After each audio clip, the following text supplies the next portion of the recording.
This video is sponsored by Dungeon Hunter 6. Holy hell, friends, this is going to be a tough one, let me tell you. I'd played Black Flag on release and thoroughly loved it, like the rest of us. Knowing AC Unity was next, I didn't have a PS4 nor a PC powerful enough to run it, so I missed out on it. And the transition in hardware completely killed my following of the AC franchise. Not directly Ubisoft's fault, but a task that AC Unity had to confront nonetheless, like many other games at the time. I knew of the terrible launch and all the bugs, and I'm glad I waited so long to play it just for this channel because boy, was I not missing out on anything but disappointment, even after all the bugs were fixed. Before you click off, I get Unity, and see what it was trying to do, and of course, I'm gonna give it its fair shake. When people like to say AC1 is a proof of concept, they didn't know anything, because this is exactly what AC Unity is, and we all got to be beta testers for it. AC Unity was going to set the precedent for what AC games were going to be in the future, but sadly the concepts and innovations were abandoned after just one game. We're gonna get into all of that during this video, and I hope you brought some snacks, because my god, did this game make me work to find its wins. Teasing versions of AC that are here and yet to come. I see Origins, then Unity, AC2, AC3, then Syndicate. Let me know if I'm wrong on that chalice being for Unity. Funny how this microscope kind of looks like an assassin's symbol. Is this like subliminal messaging from Abstergo to make us believe that they're the good guy assassins? The same way you'd see those funny Disney Illuminati videos back when you were a kid in 2010 and get kind of freaked out by them. You'll notice this all throughout Unity, that the Helix UI is the basis for everything. Even 7 games of the series and barely a modern day plot to speak of, Ubi is keeping consistent on these games being in a simulation. And this is so neat, continuing that idea. This is our game within a game UI of Helix that our in-game player, which is technically us, gets to select a level to play. It gets a little weird with how this modern day is approached, but each of these missions, other than the one we can't select, are all previous AC games, except the last 2, which are grayed out. We got AC2, 3, 4, China, Liberation, it's great. And my favorite is Fear and Loathing in Florence, referencing Fear and Loathing in Vegas. I wouldn't put it past Abstergo to have Ezio tripping on Ashen during the mission. Leave it to Abstergo to frame the Templars as heroic. And having us play as a Templar in these missions makes me wish for a DLC in Unity where we get to see all the previous games through a propagandized lens of Templars and Assassins. This opening mission does serve as our basic tutorial in setting up our MacGuffin so as to not bog down our real time with Arno. And let's just get right into it once we gain control of him. Oh, the crypt. Remember this location. Speaking of crypts, why be afraid of them when you can venture into them and conquer them? I'm talking about Dungeon Hunter 6. Dungeon Hunter 6 is the latest installment of the long-running mobile ARPG where you've got PvP, PvE, raids, and guild wars. DH6 is unique as after defeating the boss in each level, it doesn't end there as you can summon up to 3 of them to follow you anywhere, perform combo skills, and even shapeshift them for a huge ultimate in the late game. And there's more to this game than just boss rushes, like a stealth mission where you get to turn into a cat who was actually inspired by one of the developers' little kitties. And don't forget just how good it looks. I always forget what our phones are capable of nowadays, and DH6 does not disappoint with its visuals. I mean, just look at it. There are real-time battles you can enter with friends, skill trees, and different builds for every characters. I've personally got a soft spot for games of this genre, as I could just play a couple levels while waiting in a line, or even multitask and play while I'm editing, like I was editing this right here. You could download Dungeon Hunter 6 now for free on both Android and iOS and get a special starter pack with 10 summoning scrolls, 1 SSR lieutenant, and 1 accessory pack using my link in the pinned comment description or by scanning the QR code on the screen. Use your game account to enter the launch Lucky Spin event for free to win great prizes like an iPhone 15 Pro Max, PS5, and more starting October 15th. So check out the links down below and get Dungeon Delvin today. Abstergo is using you, hijacking your neurons to help them sift through genetic memory data. These guys have their fingers in countless corporations, governments, media outlets, and NGOs. A bit unsettling if you take this as allegory for all the data collection all these companies we deal with today do on us, which makes the modern day story in Unity quite unsettling. The gist of it is, we, the real life person that bought this game, is the initiate, and the assassins hacked our game so they can find the sage. But they couldn't because Arno sucks at the end. I kinda prefer this over the half-baked and non-talking character we played as in Rogue and 4. Either do it all the way or just do the bare minimum and move on. The modern day died with Desmond, so let's just get right into the action, and Unity gives that to us. Deacon, preload gene sequence. Deacon and Bishop, both positions in the Catholic Church that they use as codenames. Not much to pull from that other than their roles in the story line up with those titles. For now, we'd like you to experience a small sample. This should help you understand our struggle. To keep that Templar assassin who's right, who's wrong conflict going. Right now, they're worried about Abstergo is going to use Helix to rewrite history. Right now, the assassins are plucking a moment in Arno's life with none of the context from Rogue to try and sway the player to their side. So they're both manipulative, and at this point of these videos and the games, I think I vote for a third party to exist, and why I think AC4 is still the best AC games. Pirates. That's the answer to this lifelong debate. Take what you can. Give nothing back. This is the exact conversation we passed to Shay and Rogue. The clock shatters as Arno finds his father dead, as time will be something that kickstarts the entire plot and story of this game, as Arno finds he doesn't have enough of it. It would have been easy to have a Shay cameo at this assassination, but the whole point of a true assassin is to get in and out unseen, and it makes Shay even scarier given that fact. You're a dead man! Oh, step lightly there, you'll hurt yourself. Arno's introduction is perfect, if a bit familiar. He's charismatic, witty, chooses women over responsibilities, gets into fights. He's basically Ezio all over again, down to the same hair and almost exact same clothing we meet him in. If it ain't broke, don't fix it, I suppose. Don't give me that look. Victor cheats when he plays Pharaoh, everyone knows it. He's also insane and obsessed with Elise. If you were disappointed by the focus on their relationship in this game, you should have seen it coming from this interaction alone. What is this? The 6th time? The 7th? Perhaps a new hobby might be better for your health. He's even a little hot troublemaker just like Ezio. I imagine I'm not the first to draw the comparisons, but like I said, I didn't play Unity until now and didn't join any of the conversation around it, so rest assured, these thoughts are unfettered, but some probably are heard before. This game has been out for almost 10 years after all. We'll talk about this later. I have business in town and must collect Elise before I can attend to it. Elise is here. Only for the night. Unity is still gorgeous given that time, especially in its direction. Notice how the camera struggles to find its focus on Arno as if a real operator on film had to do it. It's a video game. They could have made the perfect rack focus, but they didn't. The camera is a language we all unconsciously understand at this point, and sometimes it's uncanny if it's just too perfect. Straight from cutscene to gameplay. Nothing groundbreaking, but still impressive to me. Being a gamer from around the PS1 era when this wasn't commonplace, it makes me happy, okay? My immersion is immersed! Give it here. I'll catch You him. must receive it today. It's very... Very important. Yes, I heard you the first time. I'll see that he gets it. But he's not just a carbon copy of Ezio. Ezio is a bit more of a bachelor who just cared for his own glory. Arno is a ward raised by a nobleman. He's got a Sense of propriety. that Ezio did not. What I need is a bird's eye view.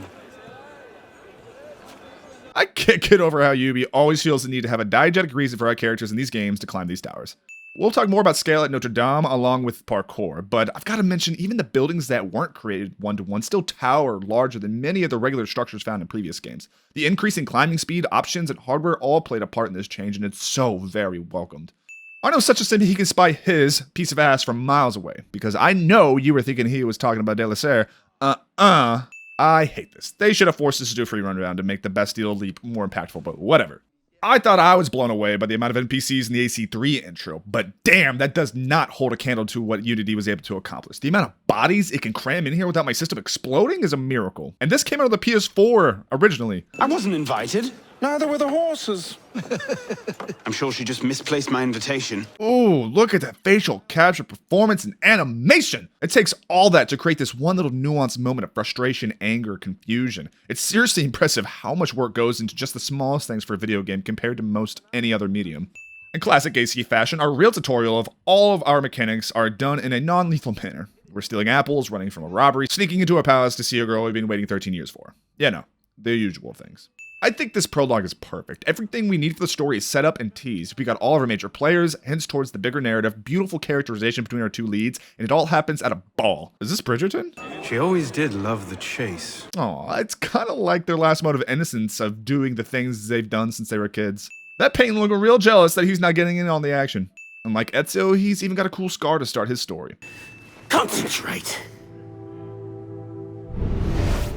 We got drawings harkening back all the way to Subject 16's wall. Or I guess forward in this case. The fact that Bellic also has eagle vision is a plot point that isn't explored at all, but is super interesting. Just because you're an assassin doesn't directly mean you have the precursor's ability. You might just live long enough to join the Brotherhood.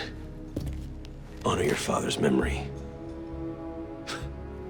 Listen, I'm sure your little cult is a delight. God, yes! Ezio's family is the Assassin's Creed theme, and it's glorious every time it's heard. Jesper Kid accidentally created the best theme ever made, and the only mistake he did was calling it Ezio's family, so as to make everyone struggle to accept that it is now the series theme. That was cannon fire. Sometimes opportunity sounds a lot like cannon fire. Of all the supporting characters, which tally at a grand total of 2, Bellic is the best and deserves more screen time. Among the best and biggest improvements Unity made was the seamless transition between interiors and exteriors. It does a whole hell of a lot to make the world feel alive and open, while also affording many new gameplay opportunities and varied level design. We could use them as escapes, to thread a free run chain, to make a complicated stealth mission where you can't rely on the rooftops. It wasn't perfect, and there were many samey feeling interiors, but it was the first step in this new vision for the franchise that was never completely realized. What Prison scrambled your brains, old man. Drink took care of that a long time ago. Mood.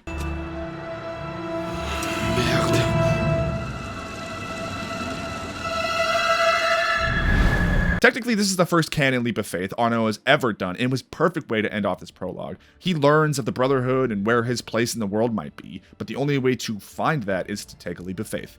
Which leads up into the insane scale of unity in our title card, of which Ubisoft never misses on. I suppose it was inevitable. You an assassin, me a Templar. And the Romeo and Juliet love story was born, and was such a cool idea, but like, Arno in the scene isn't even an assassin. He was raised by a Templar, which is a big reason why he cares more for her than the Creed. I kind of like the Black Flag approach of not having our protagonist up the Creed's ass again, and going for what he wants and makes him happy in life, and that's Elise. The Creed was a vehicle for recompense, only to win back Elise at the end of the day, because she was and always has been what makes him happy. Arno now loses the only person he loved in this world, again, is desperately trying to rewind the clock and fix his mistakes. The themes that are brushed aside, rushed and explained to us at the end by Arno about ideals and dogma are directly shown in the Sanctuary. How seriously the Paris assassins take themselves, how they elevate themselves above others, and their unwillingness to compromise with Arno and understand and meet him where he's at, unlike Ezio's mentors in AC2. It's a perfect theme I wish they explored more, as corruption and fanaticism are perfect themes to explore during the French Revolution, which sadly takes a massive backseat in this game. هل أنت متأكد منه؟ أنا كذلك. إنه قادر على مواجهة المحاكمة. They're speaking Arabic, poorly pronounced, but that's pretty cool since up to this game's release, we still believe that the assassins started during the Crusades with Altair. Are you prepared to travel the Eagle's path? If that's a fancy way of asking, do I want your help?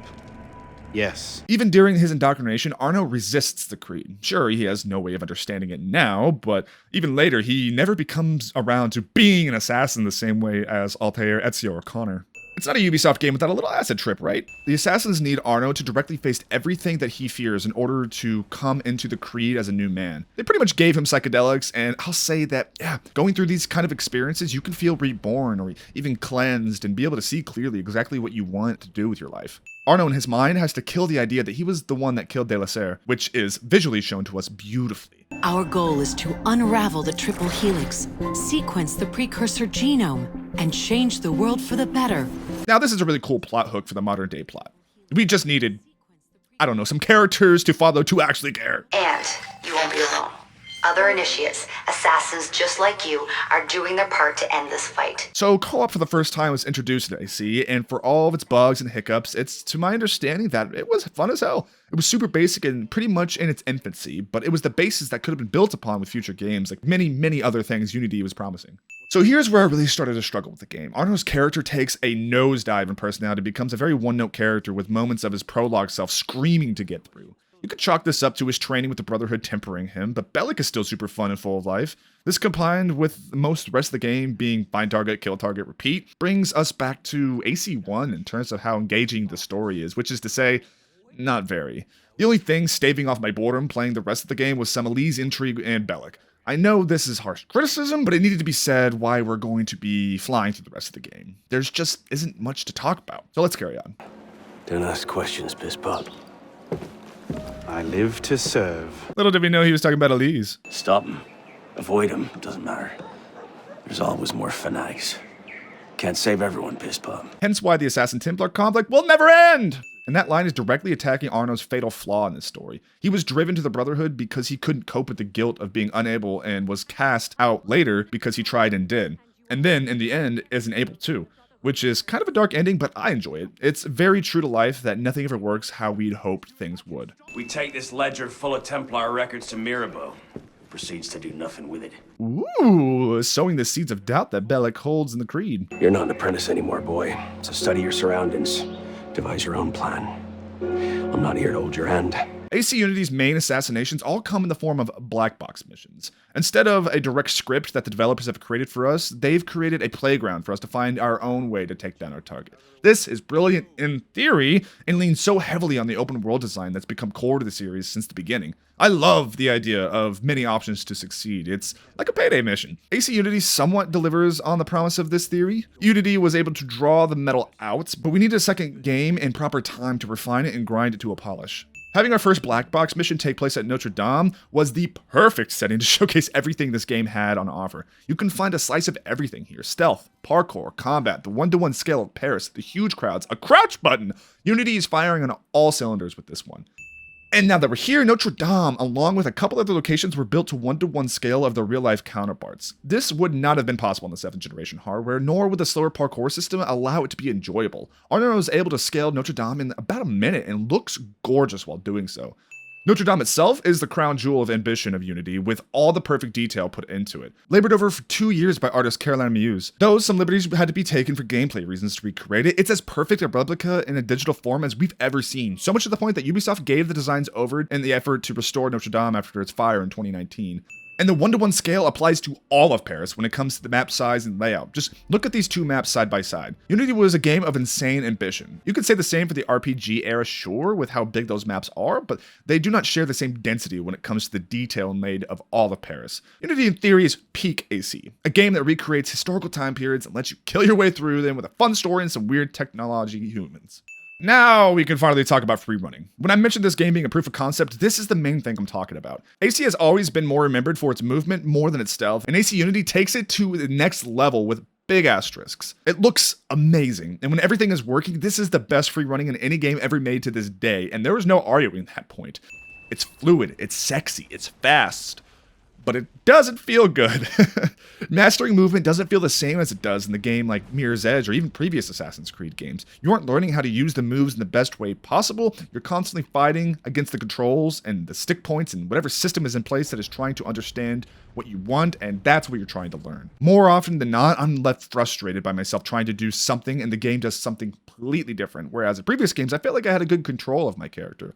All this said, it had massive potential, and I can't imagine how much work it took to even get it to this stage. I lament that Ubisoft scaled it back in Syndicate and then completely axed it in the RPG era. Assassin's Creed's DNA is beautiful, fast, fluid parkour, and if they could figure out how to perfect Unity's system, they would have a game that no developer could touch for years and be in a league of its own again with movement. And let's not forget to mention the free run down button. Holy hell, was it so sexy every time to use it. All those little spin drops, And when you got good with it, you could pull off some insane things traversing up and down without touching the ground or the rooftops. And climbing diagonally. God, why did they give up on this? Why are we climbing the Statue of Liberty? I don't know. Who cares? It's fun and not like they'll ever set a game in modern NYC, so this is as close as we get. Gotta love the variation of Paris too. We've got the dizzying heights of Notre Dame, the regular stuff, and then Detroit, which is neat for pacing. Delacer is dead, Grand Master. Somehow, Palpatine returned. You might also speak to the Intendant about renovating the building itself. Some things never change in AC, do they? Well, we found a sage, and I kind of like that there's zero attention drawn to it. Arno doesn't know who or what a sage is, but for us it's like... And the combat of Unity. AC game hard? What? It is harder. Gone are the counter kill streaks, and here is the slower paced handicapped Arkham combat. We're limited to short combos with not much variety in attacks we can do, and the only switch up is changing complete weapon types. It's harder through lack of offensive capability and gear score. If you are under geared for a mission, you are not going to survive unless you perfectly stealth through it. Which, with the more enhanced stealth, here feels like the sluggishness of the combat is meant to enforce that detail and push you towards stealth. You'll find yourself outmatched and outnumbered that you must retreat or approach differently. I love the counter kills for the animations, but it's boringly easy. I don't love this because it's sluggish and unresponsive and just feels bad, but it actually is challenging me, so it's hard to say. Arkham and the Middle-earth games, basically Warner Brothers, are still king of combo mob combat, but the saving grace here is that there are still badass animations. The thing that blew my mind that still makes this game feel next generation is how Honor would contextually use the terrain around him to do these animations, whether it's kipping off a wall for a step or slamming an enemy into it. It does a lot on the surface by doing so little to adding the grounded connection between Arno and the world that just immerses me so much more. Don't be good. What have I done? The dolly zoom to really sell this bit that the murder of someone is a lot for him. I gotta say, I didn't see him being the Grand Master, that's for sure. So, mission accomplished, Yubi. I started to look into the Frenier's background, and what I discovered, you wouldn't believe it. He's a Templar. Is that what you found? I like the candor, and Yubi giving Arno this information prior to avoid Arno being all surprised by the revelation or something. It's nice. I gotta give it to the black box missions again though. Each of the levels are really well designed, and the new mechanics between gear and stealth makes for the most engaging stealth gameplay we've ever seen in the series thus far. And that brings me to the Eagle Vision changes. No longer just Batman's detective vision, but a pulse with a cooldown. Sure, you can just wait for it to recharge again, but Ubisoft knows that we won't always have the patience for that, so maybe we get a little careless and it leads to a unique scenario that would have never happened if we just had wall hacks all the time. I wouldn't be so hard on Unity if everything just works. But sadly, it doesn't, and though most of the bugs have been cleaned up, the bones of the game needed severe polishing to make for a beautiful, smooth experience. It's so close to greatness, and I wish they would have just stuck with this model of a game so badly, because they could have reinvented AC with the 8th generation of hardware and could have had another reign of dominance like they did in the 7th generation. I'll just say, for those who can get past the gameplay's jank and shortcomings, there is so much game on offer. Ubisoft knew, at its core, Unity was a banger. Hence why we have so many black box missions back to back and so much side content to explore, because it is good. With asterisks. I guess the win here is that once you get used to and comfortable with how Unity feels, you are eating good. So instead of the traditional Dying Templar explains everything and waxes on about how you and I are not so different, Arno absorbs their memories? Apparently, all those post-murder meet cutes are our Assassin's Sixth Sense, aka Eagle Vision, absorbing recent memories, and I guess have some of their final thoughts thrown in there before they bleed into our protagonist's mind, I guess. Which explains why those conversations can happen even with guards all around us in previous games. I just never questioned it and assumed the canon of it all was that we were just always unseen. Unity just changes the way it's presented, and it is more literal with the improved Helix technology. If that's true based on the sources I found, why the hell was this never explained? Am I wrong on that? Can someone explain it to me like I'm 5? Mirabeau is a self-aggrandizing drunk. Interesting that Lafreniere uses the same terminology as Bellic. Sows those seeds in our mind about where his true loyalties lie. Through deep data analysis, we've discovered that the sage we're looking for was a Templar Grandmaster, the same man Arno was hunting. Or, I don't know, that guy with heterochromium, the trademark of a sage? You're gonna have the modern day characters at least make them somewhat smart. At least Sean is here. What? John's in this game? More on that later. He did ask permission this time, Gil. It is fun seeing a fully functioning Creed throughout an entire game instead of just a couple scenes here and there, or barely any at all, seeing how the rules truly play out.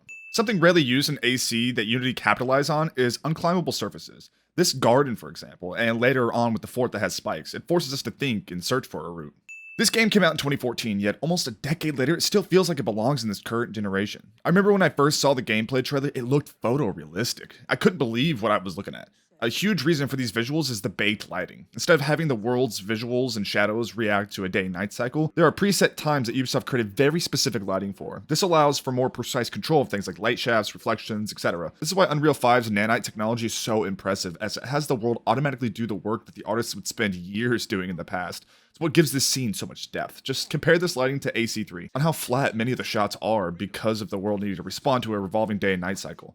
But back to my point, Unity looked like this on a PS4. Sure, the RPG games look good, but this just hits different. The tone and aesthetic of Revolutionary Paris is up there as among the best of any AC city. You cannot be serious. I don't trust the assassins. I was wondering why they had Arno keep his hood up all the time, and it was for this scene. The hood represents his devotion to the Brotherhood, and right here is the first time he takes it down, signifying to Elise that she can trust him, and that she's now talking to that boy she stole apples with so long ago. They're a touch paranoid when it comes to security. 2 right turns, 73 steps, then down a flight of stairs, a left and another right. Did I get all that? Okay, she's got my heart. Elise is awesome. If I must turn to the assassins for my revenge, so be it. Both Arno and Elise cast aside their orders for each other and personal gain. You can understand now why everyone calls this a Romeo and Juliet story. Something about heretical notions or Jacques de Molay, I'm not entirely sure. Foreshadowing his desire for the Sword of Eden. Another thing about the parkour. As someone who had their parkour phase and took it very seriously with classes and the like, it's awesome to see the movements I would use all the time in Unity. It's not just jumping and climbing anymore with the movement. There's vaults, kongs, cat grabs, rolls that happen not only when hitting the ground hard.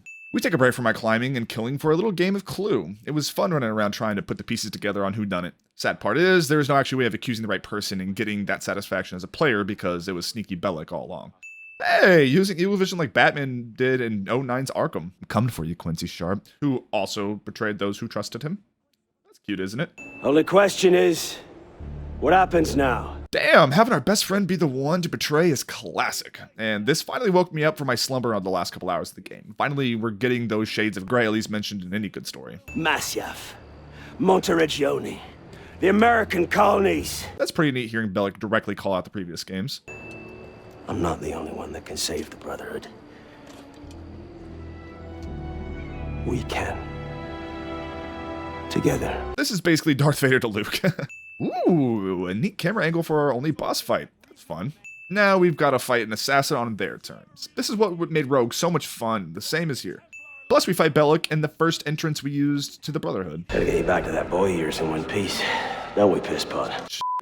That makes it all the more heartbreaking learning that Bellic called his father the same little nickname. Well, we didn't just snoop, did we? We stole their data, destroyed their precursor samples, and what else? Oh yeah, we melted a few of their servers. That is for sure Sean. He's coming back with his snarky attitude. If all characters stick around the longest, I imagine Sean wasn't on your list.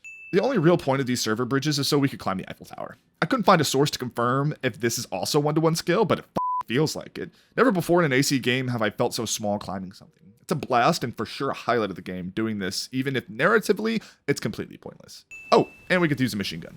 So the gear system. Sucks that there's no vanity slot because gear is super important to gameplay performance. You can see the seeds of the RPG era being planted right here. I don't hate it. The staggering amount of customizability is unlike anything we've had in the AC game to this point. You could really make Arno look like anything. A knight, a beggar, a nobleman, all with the flair of an assassin. I gotta say, because of this, Arno has the best drip of any assassin in the entire series, full stop. And you can fight me on that. No, I'm not here at all. Not officially, anyway. But how often does one find the opportunity to poke about in a king's private study? Napoleon gets like 5 minutes of screen time and completely steals the show. Gives Arno the business at every turn and proves why he was the one of the best military minds in all of history. He's the third party I was talking about. He's on no one's side but his, and I respect the hell out of him for that.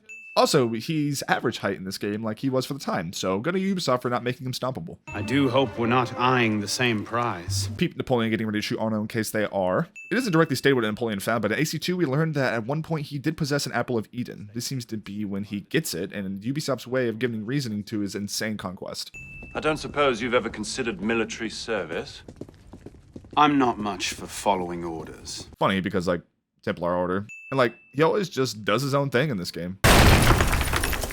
He did mention he was an artillery lieutenant. Love the confidence he walks around with. Sometimes people just know that they are the shit and can back it up. Perhaps I can learn something of Madame Levesque's whereabouts. Aw, that cute little arm touch. I wish the second act of this game focused more on these two. I mentioned how awesome Hidden Blade assassinations are because, they've gone a long way from the static backstab of AC1. So just like all AC games, it's been the Templars and Assassins at the heart of every conflict that's ever happened. It was the Templar that sowed the unrest that led to the French Revolution, the death of the king, and the Reign of Terror. That's pretty neat, isn't it? Just saying, this church has the almost exact same dimensions as the church we raced up in the opening of AC2. This is easily the most fun set piece the game has, with the added challenge of not touching the ground. It's a blast. But going forward isn't necessarily an ending. This honestly feels really earned and probably among my favorite scenes in the game. Just two cuties who have nothing left other than each other. Or an enormously endowed Benedictine sodomizing a goat named Pius. No force in heaven or on earth will make me answer that question. I guess I need to mention this little goofball that said, he's just here for a good time, not having much stake in any of the plot, but here for all the tea. Speaking of innocence... Desad. Mm-hmm. That little, so unconcerned. Jesus, just the sheer amount of NPCs is staggering. Sure, they're all lifeless husks, but it's still insane packing of this many bodies in here. I'm sure all of our consoles sounded like rocket ships during this mission. You've defied the orders of this council repeatedly, pursued targets without sanction, and flouted our creed at every step. Interesting that Ezio pretty much had the same progression as Arno. Pursued targets that led to his family's death, seeking vengeance, and he celebrated for it. Arno does the same and does more work than any other assassin in Paris and is cast out for it. These parallels come to a head with Arno's treatment of Germain, and we'll talk about that once we get there. Kinda cute that we linger on the assassin logo and the chalice that brought Arno into this creed.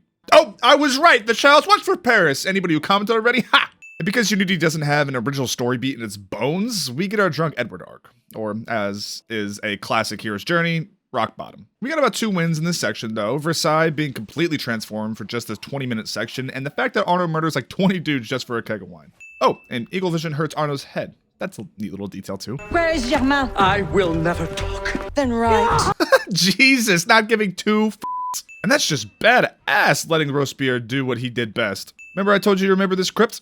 Well, here we are, ending where we began. You know I like me a bookend or two. I'm almost free. I can take him. No, you can't. Not alone. Wait for me. Elise embodies everything that Arno has been trying to grow from. It's why they were perfect for each other at the start. But ever since Delaser's death, they've struggled to keep their romance afloat.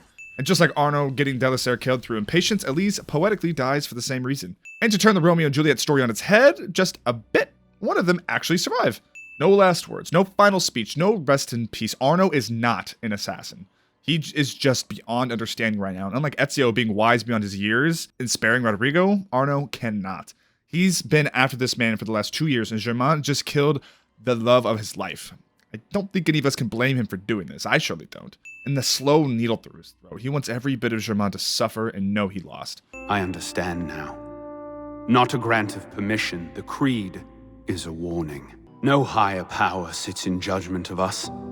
No supreme being watches to punish us for our sins. This final monologue kind of just comes out of nowhere. All this growth could have been more interestingly doled out throughout the game, but all of Arno's character developments just kind of get smashed in this final scene, which is what makes the Dead Kings DLC so much more interesting than most of the main story. Getting to see a wiser Arno exist in a post-Elise world. And Arno finally took time to fix his watch, showing that he understands finally the mortality and limited life we have to make our mark on this world. And Arno hides Germain's skull in the labyrinth that is the Paris catacombs, never to be found. Why is Napoleon there? Well, in actual history, he was about to demolish this temple, and these two are chums. So this basically means all of the modern day work we were doing was pointless, as there's no way of finding this skull. So, yay, neither the bad or good guys win. AC Unity. We all know the controversies and disappointments surrounding this game. This for sure was the hardest video I've ever had to write for, as there are many scenes that are just trying to be profound and give great commentary that just fall flat and say very little with a lot. It's why I didn't mention the Germain conversation with Arno at the end, because he just waxes on about how no matter what we do, things are going to change and progress with or without us. This is the catalyst that helped Arno understand his new lease on life after Elise, and that is the biggest theme that Unity has, is that progress and change are inevitable and all of our lives are on a timer. And it's up to us to give our lives any semblance of meaning, because no one or no thing is going to do that for us. Arno finally realized this after living his life for other people, that he needs to live for himself at the end. Yes, he does end up rejoining the Brotherhood, but Unity's base game barely alludes to that, so I'm not going to talk about it. This game was nothing but a giant ball of potential that Ubisoft undercooked and released because of deadlines, and it's a damn shame they didn't continue to refine this skeleton. AC is a bit lost right now, and with Mirage going back to its roots, who really knows where AC will be by the end of this generation? And that leaves me with my main takeaway from playing AC Unity almost 10 years after its release. It still stands up there with the quality you expect out of modern day AC games. Sure, it's a little janky and had bugs, but like I keep saying, its bones were and still are next generation. Ubisoft really wanted to push things forward with each mainline entry, which for all intents and purposes, this is. Think AC 1 to 2, 2 to 3, 3 to Unity. Unity with the context of 2023 is complete proof that technology is not holding us back anymore. It's time, which ties beautifully in with the main theme I see in Unity. We are so stretched for time, never feel like we have enough of it, and the studios and the publishers feel this pressure all the time. The adage Rome wasn't built in a day rings more true with games in the 7th and 8th generation now more than it ever has, and I wish so badly that we could have an industry where publishers would let developers cook. AC Unity is a very successful proof of concept and should have been iterated upon and given the proper time to see where all these systems go. Mirage has taken massive steps back to try and find what made AC good, and it feels like Ubisoft just wasted so much time. Unity, with all of its faults and how much I didn't enjoy my initial playthrough, I'm finally seeing the forest instead of the trees. This game is a victim of crunch, deadlines, greedy publishers, and ambition not given the time to fulfill on its desires. It's sad looking back at Unity because it shows us what could have been, and yet now we are just treading water and even regressing into the past with a developer that just wants to please fans in the heat of the moment. Mirage is a DLC turned to a full game as a reaction to the apathy people have for the RPG era, and yet they didn't give that game enough time in the oven either. The gaming industry is fickle, and with these large AAA studios, I think their margins are thinner than we might realize, hence all these releases we are so disappointed in and the insanity of the cadence of them. They can't afford to take the time anymore, unlike the beautiful company Larian with Baldur's Gate 3 that did, and boy, did that one pay off. I want to love Unity, and I do as an idea and in theory. Playing it just hurts me too much seeing the potential Ubisoft flush down the toilet in favor of safer, easier to make games that push nothing forward in the industry. Let me know your relationship with Unity and how you felt about it when you first played in 2014 and now in 2023. Remember, drive the speed limit, drink some water, and love one another. Pizza.